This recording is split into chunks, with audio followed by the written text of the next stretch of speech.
Siapa yang bisa menerjemahkan kalian, karena kalian adalah eranya anak Gen Z. Nah, siapa yang bisa menerjemahkan satu kalimat ini?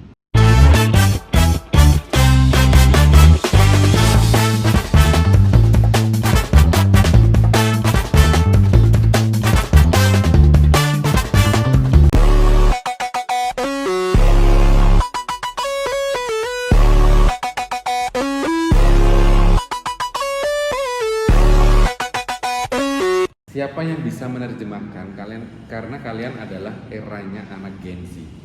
Nah, siapa yang bisa menerjemahkan satu kalimat ini? Bahasa gaul. Mendeskripsikan. Ya, sudah saya ajarkan ya, kalau kita mau menjawab, mulailah dari menurut pendapat saya, menurut opini saya, in my opinion. In English mean in my opinion. Itu nggak apa-apa. Jadi belajarlah untuk mulai tertata bahasanya ya, setiap orang ya. Kalau ditanya, anak komunikasi harus tertata bahasanya. Menurut pendapat saya, atau ucapkan terima kasih atas waktunya. Menurut pendapat saya, menurut pemikiran saya, menurut, jadi semua digituin, karena kan semua menurut kalian masing-masing gitu. Jadi menurut pendapat saya, bahasa gaul adalah gitu. Atau menurut, atau in my opinion, bahasa gaul is, nah gitu-gitu ya. Oke, siapa yang bisa jawab? Semua punya pemikiran sendiri-sendiri, semua punya yang dipakai untuk, kayaknya aku bisa dijawab ini. Yuk.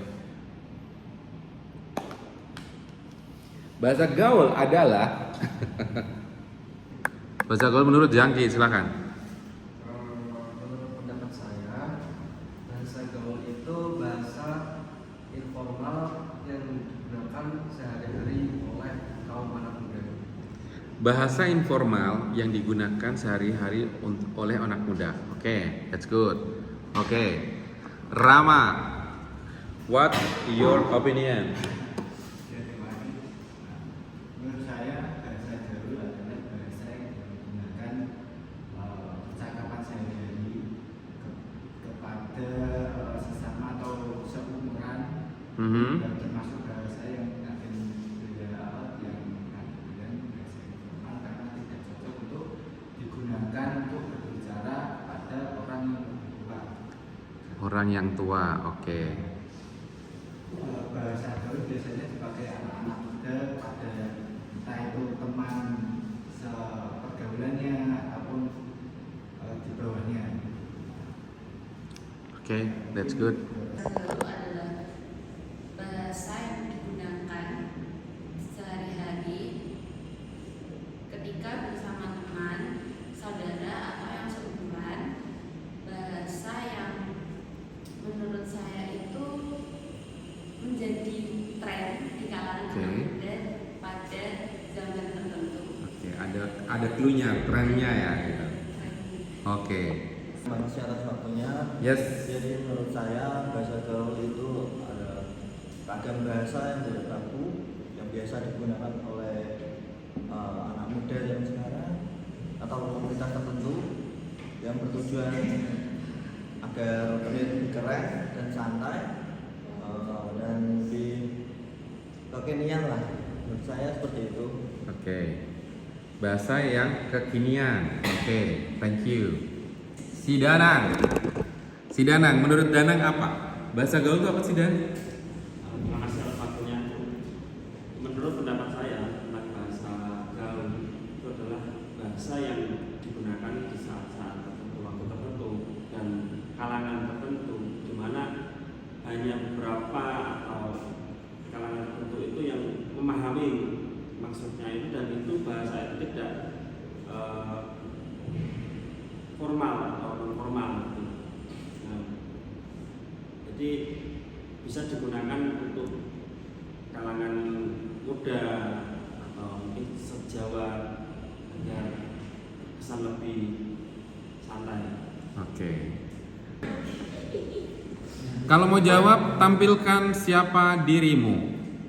Yuk, saya kasih kesempatan dulu yang online. Silakan. Di sini, Ustaz.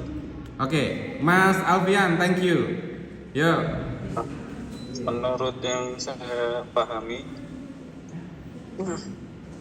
bahasa gaul bahasa yang fleksibel, Ya, biasanya informal, oke. kemudian berubah sesuai zaman serta lingkungan sosial. Oke. Ada kata-kata berubah sesuai lingkungan sosial. Oke, that's good.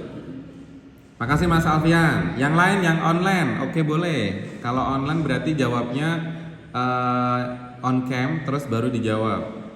Arzeti, Mbak Arzeti, menurut pendapat Anda, apa itu bahasa gaul? Menurut pendapat saya, bahasa gaul adalah bahasa yang informal yang sering digunakan oleh anak muda dan biasanya itu bahasanya lebih fleksibel karena dari kata-katanya itu biasanya disingkat-singkat dari dua kata disingkat menjadi satu kata. Contohnya dua kata menjadi satu kata. Baper perasaan. Oke, that's good. Marsha, menurut Marsha apa itu bahasa gaul Marsha? Menurut saya, bahasa gaul adalah bahasa yang digunakan oleh anak muda dan bisa ada peraturan yang dibuat oleh anak muda itu sendiri. Oke, anak muda dan tren kuncinya. Oke, thank you. Yang lain, Jaka mau jawab? Jaka? Jaka kamu udah makan kan? Di rumah masak sendiri apa dimasakin kamu? Masak sendiri? Masakin. Oh dimasakin, oke. Jawabannya Zaka apa? Menurut saya bahasa gaul adalah dialog bahasa Indonesia non formal yang digunakan oleh komunitas tertentu atau di daerah tertentu untuk pergaulan. Oke. Ini ada kata-kata. Siap-siap ya. Ini rangkaian dari semua dari kata-kata kalian kok. Bahasa gaul adalah Ini udah Wow. ya, silakan dibaca Madana. Dibaca. Bahasa gaul adalah jumlah kata atau istilah yang mempunyai arti khusus, unik, menyimpang, atau bahkan bertentangan dengan arti yang lazim ketika digunakan oleh orang-orang. Ya, apa yang bisa dipelajari? Apa yang bisa dipelajari dari arti ini? Tidak perlu untuk anak muda. Yes. Bahasa gaul kan sebenarnya bukan ini, bahkan simbah-simbah aja kadang sekarang pakai bahasa gaul. Dan ya kategori mungkin dulu diawali dari gen milenial. Dan waktu Nah, oke. Tahu Derby Saherdian? Ya cewek, Derby Saherdian itu cewek. Derby Saherdian ada. Coba penemu bahasa gaul Derby Saherdian. oh iya tahu artis itu. Ya. Oke. Artis ya. Artis. Jadi nanti macam-macam bahasa gaul itu nanti mungkin teman-teman masih ingat di pemikiran kalian. Jadi bahasa gaul adalah sejumlah kata atau istilah yang mempunyai arti khusus. Khusus itu tidak dipakai dalam acara formal, tidak dipakai dalam acara keseharian kita, itu tidak dipakai. Terus ini unik. Unik itu kayak unik kan? Maksudnya kayak kita lihatnya kok beda gitu. Nah ada kata-kata kok beda. Terus ini menyimpang. Menyimpang itu bukan arti seksualitas yang menyimpang bukan ya, tapi bahasanya itu selengean. Bahasa yang nggak lazim gitu. Nggak lazim untuk orang-orang yang benar-benar kita pakai bahasa pakem, EYD itu nggak ada. Atau bahkan bertentangan dengan arti yang lazim, ya. Jadi emang ini nggak lazim. Gitu. Ketika digunakan oleh orang-orang ini apa ya? Aneh gitu. Jadi aneh, tapi menjadi tren dan menjadi, kita lihat arti dari bahasa gaul contohnya. Ini bahasa khusus. Jadi yang diartikan bahasa khusus atau argot. Ini dicatat ya, ini penting kalian biar paham bahwa bahasa khusus atau argot. Argot sebenarnya merujuk pada bahasa khas yang digunakan setiap komunitas atau kelompok seniman. Jadi ini bahasa-bahasa yang dipakai oleh seniman, seorang seniman atau kelompok khusus. Jadi kalau seniman kan biasanya pakai bahasa yang tidak bisa dipahami oleh orang-orang normal. Mereka punya daya insting yang the future. Terus argot lebih merujuk pada bahasa rahasia yang digunakan kelompok penyimpan atau deviant group seperti preman, penjual narkotik, kaum transseksual, homoseksual atau lesbian, dan ini tak skip ya. Ini ada kata-kata L tapi nggak tertulis. Nanti kesannya iya tak gitu. Tapi karena ini harus edukasi, harus disampaikan oleh teman-teman, ini itu tulisannya tetap pelacur. Jadi disampaikan. Iya, tapi ini arti yang sesungguhnya bahwa argot adalah bahasa khusus.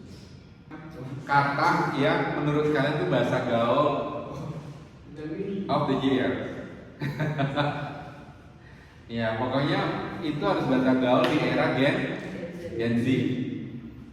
Aku pengen tahu nih, karena kan kita harus beradaptasi. Aku juga harus ngikutin bahasa Gen Z itu sekarang tuh ampun deh. Kalau yang kalian mungkin dipakai dalam sehari-hari kalian itu mungkin saya juga pasti artinya gitu. Cuma kita anak milenial yang merujuk untuk mengikuti trennya, akhirnya kita mempelajari juga. Karena kebutuhan ini memang harus diselaraskan, seimbangkan biar kita tuh tidak ketinggalan. Contohnya, ini siap-siap dengan contohnya ya. Kalau ini contohnya kayaknya mungkin teman-teman sudah pada paham. Apa kata yang dari pertama ini? Maharani apa?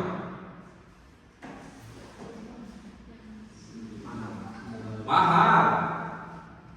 Maharani. Hakika? Aku. Kawan? Tahu. Ya. Terus Adinda? Adinda itu dia. Iya. Terus Mursida? Murah. Kamu generasi apa tahu? Tinta? Bukan, cinta itu tiga. Bukan aku tinta kamu kan? Kamu udah makan tinta. Ini bahasa aku ada penjelasannya. Sustrala? Sudahlah. Bina jinus? Nah?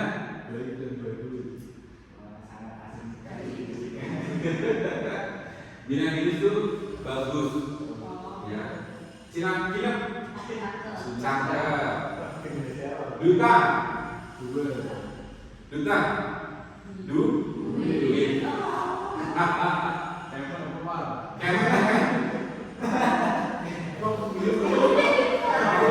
Bukan itu artinya. Bukan itu. Kayak mau gitu. Bukan itu. Iya. Kalau ini lebih ke kayak penjelasan lebih bahasa yang lain.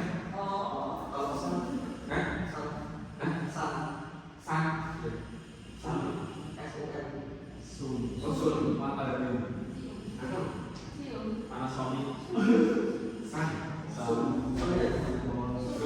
Sun itu dicium.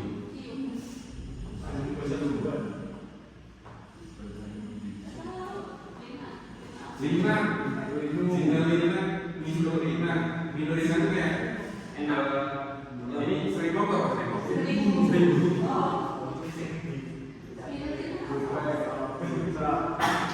Bahasa wanita dan pria. Coba diakui apa enggak? Jadi bahasa wanita dan pria itu terkait dengan sosialisasi yang berbeda. Oke. Terus yang kedua minatnya berbeda. Laki-laki dan perempuan minatnya berbeda, benar? Kalau laki-laki lebih ke ya apa? Lebih ke adventure. Kalau perempuan lebih ke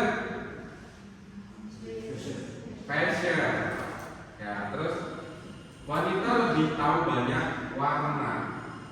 Coba kita nanya ya, laki-laki kira-kira warna yang kalian tahu apa?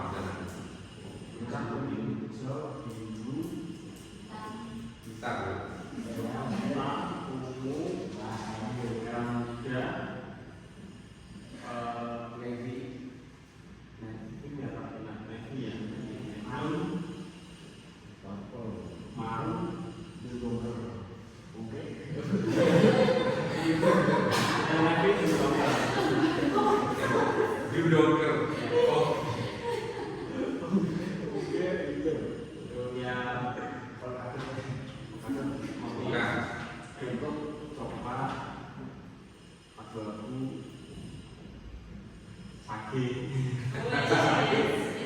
Tadi itu karena lebaran tahun lalu.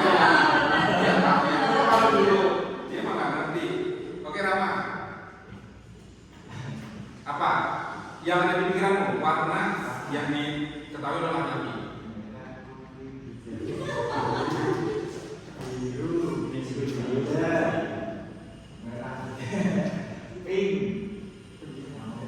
Pink muda. Terus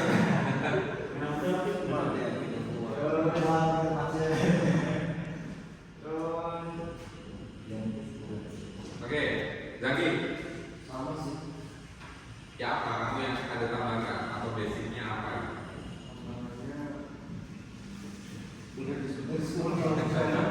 Oke, kita lihat versi yang cewek. Yuk, Salma. Warna versinya cewek. Kita lihat apa? Mungkin sama tambahannya ada peach, terus Itu yang membedakan antara laki-laki dan perempuan dalam warna. Nah, beda lagi nih ada ini. Coba aku lagi magenta. Magenta itu warna apa? magenta itu Ungu, oke. pink, ungu ya Mas. Terus sweet itu bahasa dipakai cewek. Atau sekarang tuh kalau cewek tuh lebih bikin aku kesel tuh. Ini artinya pricey banget gitu, ya kan? Mau ngomong mahal aja pakai pricey banget. Iya jujurly cewek terus bahasa apanya bisa cewek apa? Literally, honestly. Jadi bahasa Inggris sekarang dijadikan tren untuk bahasa cewek. Iya. Bener nggak? Pria tuh pandai membuat humor dibanding cewek, ya nggak? Terus pria lebih sedikit bertanya, ya nggak? Aku tuh juga heran kenapa sih cowok nggak bisa mengutarakan kalau lagi cinta tuh udah semua mati ya. Tinggal ngomong aja, lo lagi ada masalah apa sih? Gitu. Aku sendiri juga gitu mas. Tapi aku kesel setelah aku mempelajari gitu. Iya juga ya, kenapa cowok nggak mengutarakan bahwa aku tuh hari ini capek, kesel segala macam, lu jangan ganggu gue dulu. Tapi dia memilih diam gitu, sehingga ceweknya jadi marah, emosi. Jadi sebelum ngapain lu ngomong gitu, lu kalau nggak suka ngomong gitu. Dan itu yang bikin kesel. Hah? Nah, cewek juga kalau ngomong terserah tuh bikin kesel cowok juga. Itu bikin aneh.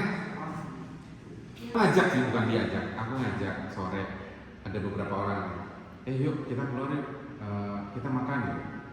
Gue nanya dong, maksudnya. Gue nih si A, si B, 2 orang ya. Si A, yuk kita keluar makan yuk. Kalau daerah sini adanya cuma nasi goreng, mie ayam, sate, terus malam ada soto sama pecel. Lo kira-kira mau apa? Jawabannya apa?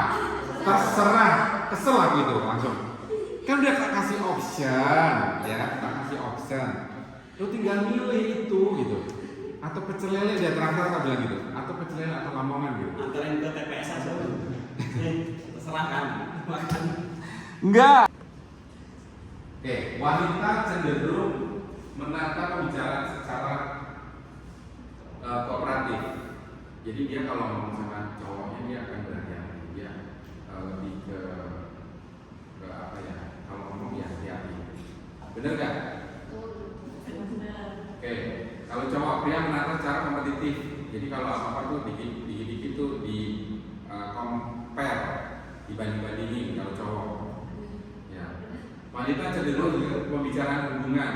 Jadi cewek itu lebih suka ngomongin tentang terkait dengan relationship daripada ngomongin terkait dengan kenapa? Pembicaraan hubungan itu lebih asik ketika ngomongin misal cowok gue gitu, cowok gue atau cowokku atau dia kenapa dia begini ya? Dia pasti akan ngomongin lebih ke situ daripada ngomongin yang lain. Terus pria cenderung pembicaraan laporan, jadi ngobrolinnya tuh terkait dengan misal, sejarah apa tugas dong. Itu dibanding kita ngomongin masalah percintaan itu sangat jarang. Terus kepribadian wanita ditandai dengan kesederajatan atau kesamaan pengalaman. Nih ya, ceweknya akan heboh ketika udah ngomongin yang sama. Mau tahu apa? Yang dipakai Marsha. Ini ngomongin ini, itu 7 tahun nggak selesai. Ngomongin jilbab. Jilbab sekarang modelnya apa? Ayo jawab. Kalau ngomong tuh, ya enggak sih, gitu. Itu cewek. Ya enggak sih, terus ya, pedes gitu, kesel banget. Iya. Terus makan apa? Enak banget nih. Wanita. Ini wanita. Terus pokoknya kalau manja itu keluar bahasa wanitanya, ya enggak? Iya kan? Sumpah. Terus kayak dia menemukan makanan yang lezat dan menurut dia adalah makanan favorit dia. Luar biasa.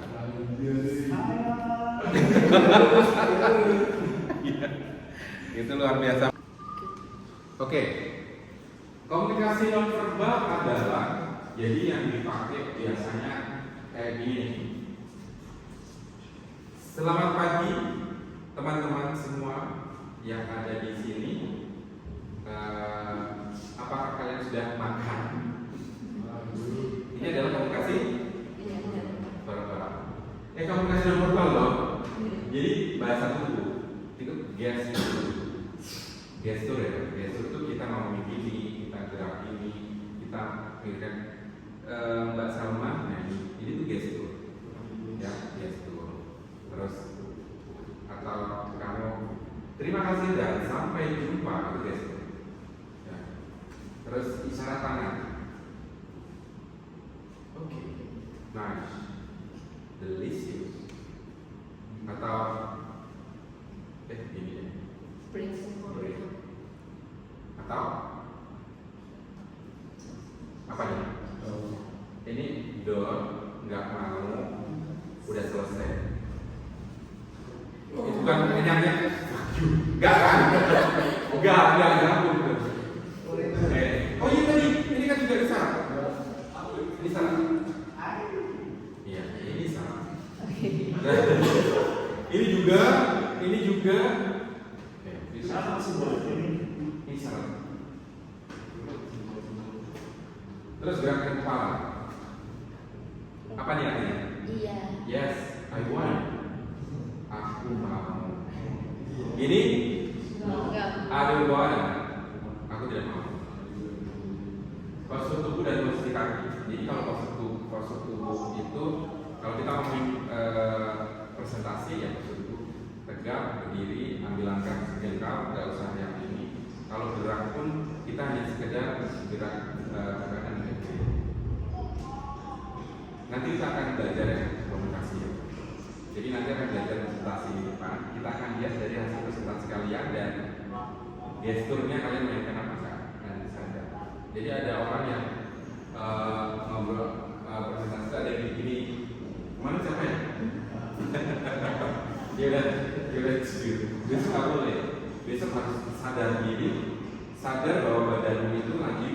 presentasi. Jadi harus kita harus menyadari bahwa itu adalah kekurangan, tapi minimalisir kekurangan itu. Coba nanti kita belajar pakai kaca, ya, belajar pakai kaca. Nanti pinjam kaca lah, buka kaca, kita belajar. Ketika ngomong di depan, lo kekurangannya apa? Apakah kalian sering benerin kacamata? Apakah kalian benerin jilbab? Gitu, atau cewek gitu? Atau itu cewek gitu ya? Jilbabnya lepek kan dia pasti gini-gini terus yang Ayub, tahu yang Ayub yang pakai bedel itu harus pakai Ayub dulu.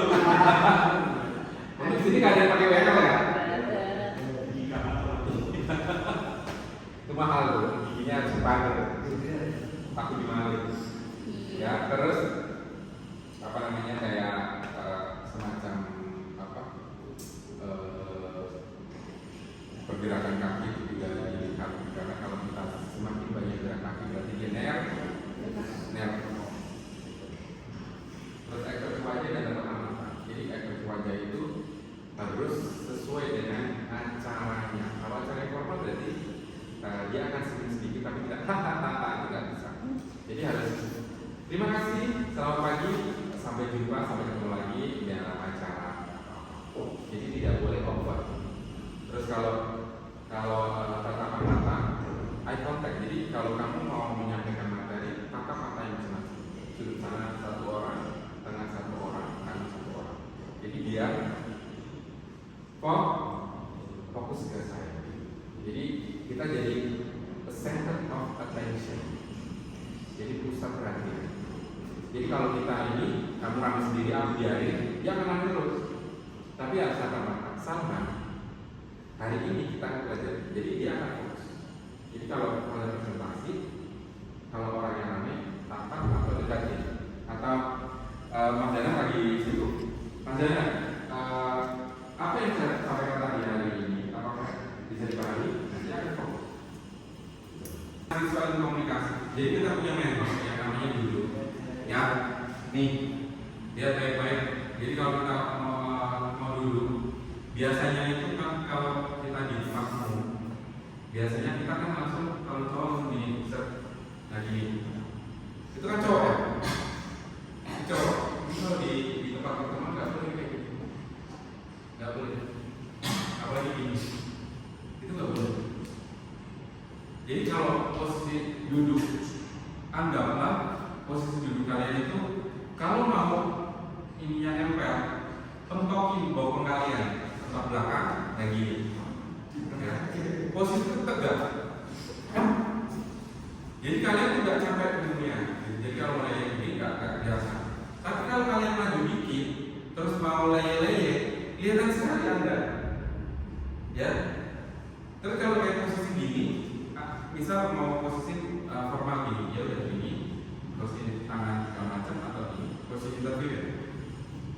Jaraknya nggak usah dibuka gini, nggak usah dibuka banget. Ambillah satu genggam kepala tangan kamu gini, udah lurus. Nah kalau cewek biasanya kan gini. Nah kalau kayak gini boleh, tapi ini harus tepatnya ke bawah. Jadi jangan gini terus ini. Ditekuk. Jadi kalau kalian interview boleh disambil ini narasumber begini, tapi ini ditekannya di bawah, bukan gini. Kan ada gini, tapi gini. Jadi tangan gini terus ngobrol. Terus kalau posisi cewek yang formal itu gini, posisi gini, tangan di sini, atau posisi ke samping gini. Jadi jangan sampai ya. Besok table manner diajarkan. Kita nanti ada acara table manner. Tahu table manner kan? Nah, nanti diajarkan table manner, cara duduknya, terus ini, atau gini. Jangan ini terus. Nggak boleh, cuy. Nggak boleh. Kalau cowok pokoknya kalau untuk acara formal, usahakan kalian kalau memang kalian tugas minggu ini itu ada satu, yaitu membuat model komunikasi menurut pakar. Dibuat PPT terkait dengan pengertiannya. Terus tadi apa? Pengertiannya.